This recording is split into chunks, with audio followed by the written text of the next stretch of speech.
বিসমিল্লাহির রহমানির রহিম। আসসালামু আলাইকুম সুপ্রিয় দর্শক, আমার কুকিং চ্যানেল দীপ কিচেনে আপনাদের সবাইকে স্বাগত। আজকে আমি করে দেখাবো ঝটপট একটা চিংড়ি মাছের রেসিপি। সেটা ঝটপট রান্না করলে খেতে অতি সুস্বাদু হয়, আর অল্প জিনিস উপাদান দিয়ে তৈরি করা যায় একদম সহজভাবে। এটা বাচ্চা থেকে বড় সবাই পছন্দ করে। আশা করি আপনাদেরও ভালো লাগবে। চলুন তাহলে কথা না বাড়িয়ে রেসিপিটা শুরু করে যাই। আমি আম দিয়ে চিংড়িটা রান্না করার জন্য এই সাইজের মিডিয়াম সাইজের চিংড়ি মাছগুলো নিয়েছি। এই দেখুন চিংড়ি মাছগুলো কত সুন্দর, একদম ডিম ভরা চিংড়ি মাছ। এই ধরনের চিংড়ি মাছগুলি, অনেক চিংড়ি মাছ আছে অনেকে বড়গুলি নেন, কালো কালো কীরকম কেন, ওগুলি ভালো লাগে না আমার। এইগুলি ভালো লাগে, এই চিংড়িগুলি কিন্তু খেতে খুবই সুস্বাদু হয়। এখন আমি এই চিংড়িগুলো ভালো মতন কেটে বেছে ধুয়ে নিব, তারপর আপনাদের বাকি কাজগুলো দেখাচ্ছি।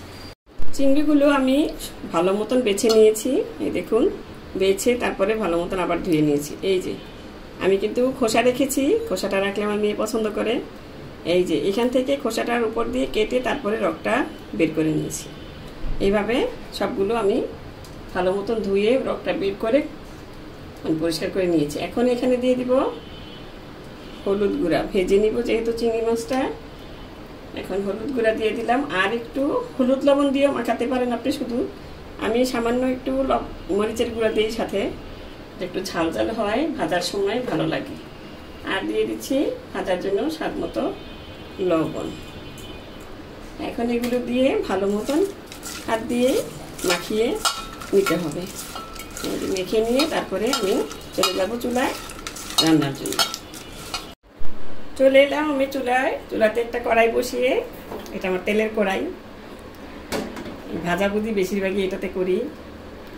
এখন তেল দিয়ে রেখেছি, তেল দিয়ে নিলাম, একটু ঘুরিয়ে দিলাম যাতে সম্পূর্ণটা তেলের পিচ্ছিল হয়ে যায়, এই জন্য। এখন মাছগুলো দিয়ে দিব, সাবধানে দিবেন। সব মাছই ভাজার সময় একটু ছিটে, একটু সাবধানে চুলাটা আঁচটা কমিয়ে নিলে এটা অতটা ছিটে না।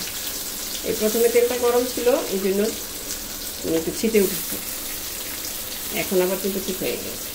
আমি দুভাগে ভেজে নিব। এখানে আমি 7 কেজি চিংড়ি মাছ নিয়েছি।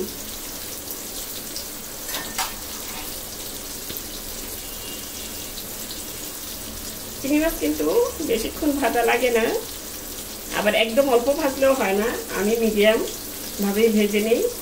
অনেকে বলে চিংড়ি মাছ 1 মিনিট 2 মিনিট নাড়াচাড়া করে ভেজে নিতে হয় না, একটু ভালো মতনই ভেজে নিতে হয়, কিন্তু মাছ তো।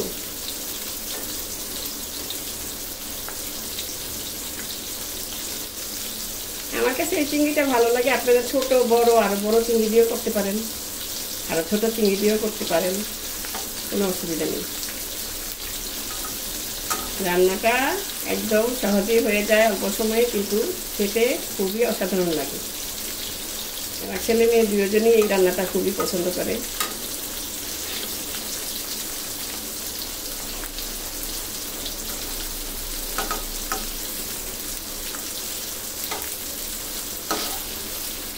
দেখুন খোসাটা রাখাতে কি হয়েছে, যেহেতু দেখাচ্ছি, খোসাটা ছাড়িয়েও আপনারা রান্না করতে পারেন। খোসাটা রাখলে এটা কালারটা খুব সুন্দর আসে, দেখতে ভালো লাগে রান্নাটা, এই জন্য। জাস্ট আর কিছুই না।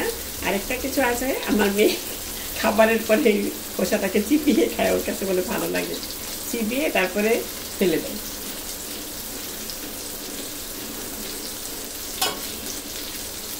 এখন আমি এভাবে উল্টে পাল্টে সবগুলো চিংড়ি ভেজে নিচ্ছি।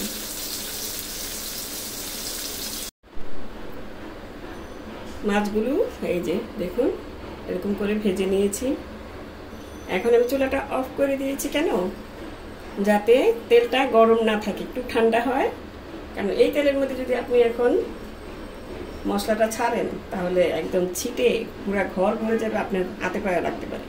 এই জন্য এখানে আমি আরেকটু তেল দিয়ে নিচ্ছি, আরও 1 টেবিল চামচের মতন তেল দিয়ে নিলাম, যেহেতু আমার ভাজার সময় তেলটা দেওয়া ছিল একটু, এই জন্য। এখন চুলাটা আমি আস্তে করে ধরিয়ে দিব, একদম হালকা আঁচে রাখবেন, হালকা আঁচে রেখে তারপরে এখানে আমি দিয়ে দিব পেঁয়াজ কুচি, যেহেতু এই রান্নাটা পেঁয়াজ দিয়ে হবে।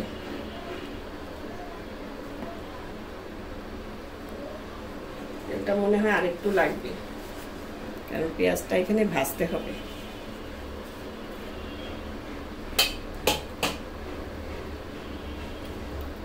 এখন এখানে কিন্তু প্রায় 3 টেবিল চামচের মতন তেল দেওয়া হয়েছে। এখন তেলটা গরম হলেই আমি এখানে এখন চুলার আঁচটা একটু বাড়িয়ে দিয়েছি তেলটা গরম হওয়ার জন্য।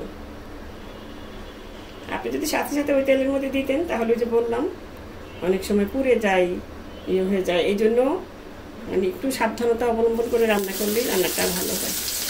দিতে দিতে যদি আপনার পেঁয়াজটা পুড়ে যায় তাহলে কিন্তু রান্নাটা খারাপ হয়ে যাবে। এই দেখুন তেলটা এখন ঠিক মতন আছে দেখে কিন্তু পেঁয়াজটা ঠিক মতন মানে খারাপ পুড়ে যাচ্ছে না। এখানে আমি পেঁয়াজ দিয়েছি 1 কাপ। আপনি মাছ যদি কমিয়ে রান্না করেন তাহলে কমিয়ে দিবেন, আর যদি বাড়িয়ে রান্না করেন তাহলে বাড়িয়ে দিবেন। আর পেঁয়াজটা অনেক সময় অনেকে বেশি খায়, কম খায়, আমি মিডিয়াম খাই, মিডিয়ামভাবেই দিলাম। আবার পেঁয়াজটা অতিরিক্ত দিয়ে ফেলে অনেকে, অতিরিক্ত দিলে কিন্তু তরকারিটা মানে মিষ্টি মিষ্টি কীরকম যদি একটা ভালো লাগে না। আর পেঁয়াজটাকে এখন ঠিক মতন আঁচ দিয়ে সুন্দর মতন গোল্ডেন কালার করে ভেজে নিতে হবে। আপনি যদি পেঁয়াজটা কাঁচা কাঁচা রাখেন তাহলে কিন্তু খেতে ভালো লাগবে না। এই পেঁয়াজটা ভাজার মধ্যেও কিন্তু এখন এই টেকনিকটা ফলো করতে হবে আপনার। একদম মিডিয়াম আঁচে রেখে মানে পেঁয়াজটা যতটুকু এই যে অতটুকুই কিন্তু চুলার আঁচটাও অতটুকুই রেখেছি যাতে কোনো দিকে পুড়ে না যায়। এখন এটা গোল্ডেন করে ভেজে নিচ্ছি। ফিরে এলাম, পেঁয়াজটা দেখুন এই যে গোল্ডেন কালার কিন্তু হয়ে গিয়েছে, কোনো দিক থেকে পুড়ে যায়নি, সুন্দর মতন কালার হয়েছে। এখন আমি কি করব, এখন আমি চুলাটার আঁচটা একদম কমিয়ে দিব। যদি আমি কমিয়ে না দিই তাহলে মশলাগুলি দিতে দিতে আমার সাইড দিয়ে কিন্তু আরও মানে যেহেতু পেঁয়াজটা হয়ে গিয়েছে এখন পুড়ে যাওয়ার সম্ভাবনা বেশি। এই যে দেখুন কালারটা কিন্তু খুব সুন্দর এসেছে। এই কালারটাই রাখতে হবে। এখন মশলাগুলি দিতে দিতে আরেকটু কালার হয়ে যাবে। নইলে আপনি পেঁয়াজটা যখন খাবেন তখন যদি কাঁচা কাঁচা একটা ভাব থাকে, একটা স্মেল থাকে, একটা কাঁচা মুখে লাগে, ওই জিনিসটা কিন্তু খুব খারাপ লাগবে। সেই জন্যই এই পেঁয়াজটা এরকম অল্প আঁচ দিয়ে সুন্দর মতন গোল্ডেন কালার করে ভেজে নিতে হবে। এখন আমি মশলাগুলি দিয়ে দিচ্ছি। এখানে নিয়েছি যেহেতু চিংড়ি মাছ, আদাটা বেশি লাগবে না। এখানে 1/2 চা চামচ আদা দিয়েছি আমি, আর 1 চা চামচ রসুন, আর এখানে আছে 1.5 টেবিল চামচের মতন পেঁয়াজ বাটা। কারণ পেঁয়াজ বাটাটা এখানে অনেকেই অনেক বেশি দিয়ে ফেলে। ওই যে বললাম পেঁয়াজ বেশি হলেও পেঁয়াজটা কীরকম মিষ্টি মিষ্টি লাগে।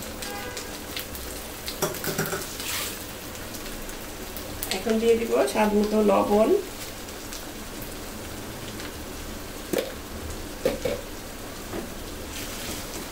এখন চুলার আঁচটা বাড়িয়ে দেব, কারণ এখন কাঁচা মশলাগুলি ভেজে নিতে হবে আবার পেঁয়াজের সাথে। এই জন্য আমি এখন বাড়িয়ে দিলাম। জোরে হাই ফ্লেমে কোনোদিনও মশলা দেওয়ার সময় রাখবেন না।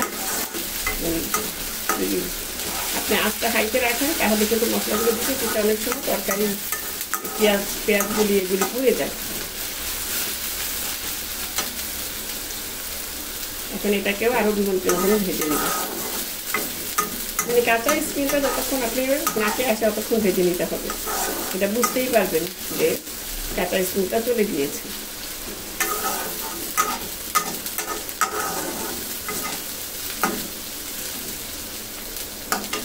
এই ভুনাটা কিন্তু টমেটো দিবেন না, টমেটো দিলে টমেটোর ফ্লেভারটা এটা থাকবে। এটা ভুনাটা করতে হবে এভাবেই। যেটা দিয়ে আমি রান্না করব সেটা পরে দিব, মানে আম দিয়ে চিংড়ি মাছ।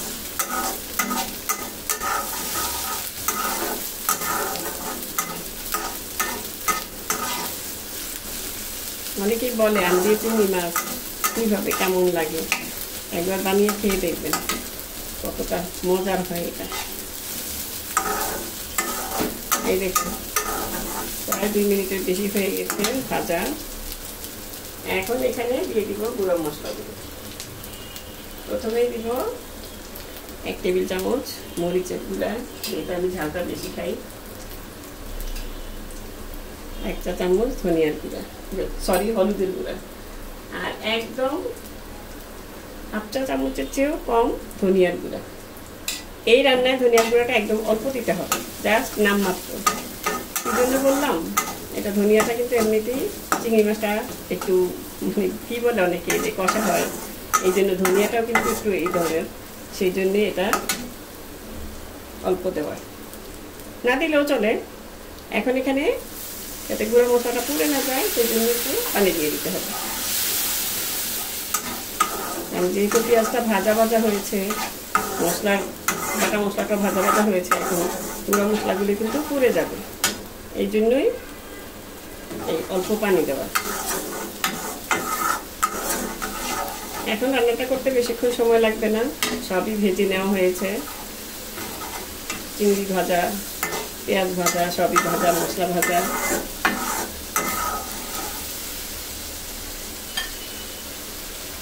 এখানে আমি আর দিয়ে দিচ্ছি, এটাও 1/4 চা চামচ জিরের গুঁড়া।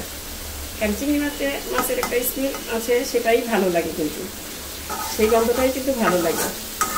জাস্ট এটা একটু মশলার সাথে দেওয়া ভালো লাগবে, এটা না দিতেও পারেন। অনেকে কিন্তু হলুদ মরিচ দিয়েও রান্না করে ফেলে চিংড়ি মাছ, সেটাও খেতে মজা লাগে।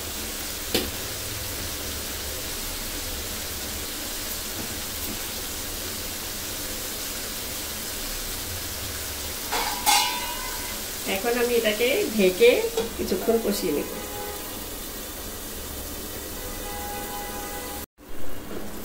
এই যে দেখুন, একদম মশলাটা কষিয়ে একদম উপরে তেলটা উঠেছে।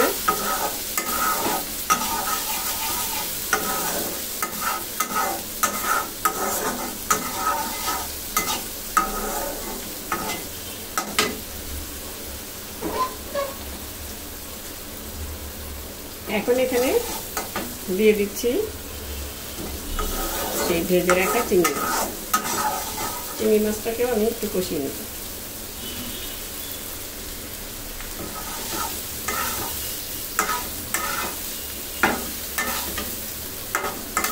এখানে চিংড়ি মাছ বেশি, আপনি কিন্তু পেঁয়াজ আর একটু বেশিও দিতে পারবেন, কিন্তু ওই যে আমি বললাম পেঁয়াজটা বেশি দেওয়াটা অনেক সময় রান্নাটা খারাপ হয়ে যায়। আমি সবসময় পেঁয়াজ দিয়ে রান্না করলে একটু কমিয়ে দিই, ঠিক মতন দিই মোটামুটি আর কি। আর 2 মিনিটের মতন এটার সাথে একটু কষিয়ে নিচ্ছি।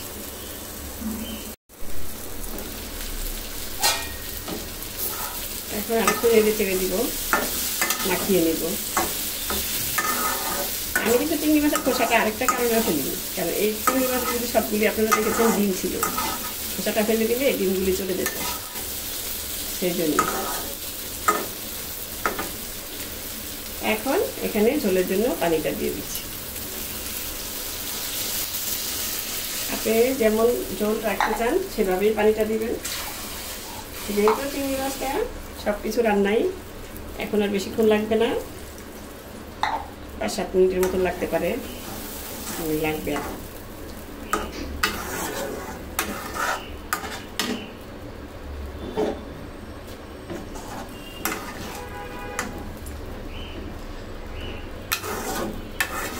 এই পর্যায়ে লবণটা দেখে নিতে পারেন, আমিও দেখে নিচ্ছি।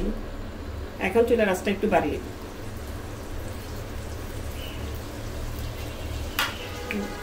লবণ আর একটু লাগবে।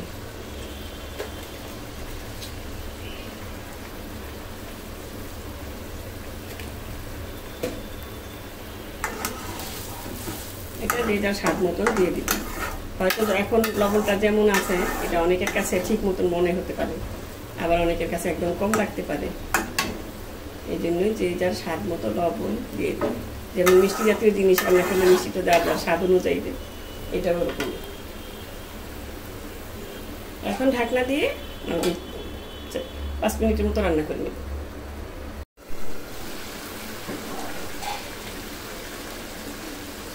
রান্নাটা কিন্তু অলমোস্ট হয়ে গিয়েছে। এখন এখানে দিয়ে দিব কিছু কাঁচামরিচ, আর দিয়ে দিব সেই আমের টুকরো, যেটা দিয়ে রান্না করলে খুবই টেস্টি হয়। আসল জিনিস, ছোট ছোট করে টুকরো করে দিবেন। এটা দিয়ে বেশিক্ষণ জাল দিবেন না, তাহলে আবার বেশি টক খাই গেলে কিন্তু ভালো লাগবে। আর এখানে আমি আজকে ধনে পাতাটা ব্যবহার করবো না। আপনারা যদি চান, এটাতে আমার ধনে পাতাটা ভালো লাগে না, আপনারা এটার ফ্লেভারটা এমনিতেই ভালো লাগে। আপনারা আপনাদের ধনে পাতা ভালো লাগে, আপনারা এখানে নামানোর আগে একটু ধনে পাতা ছিটিয়ে দিতে পারেন।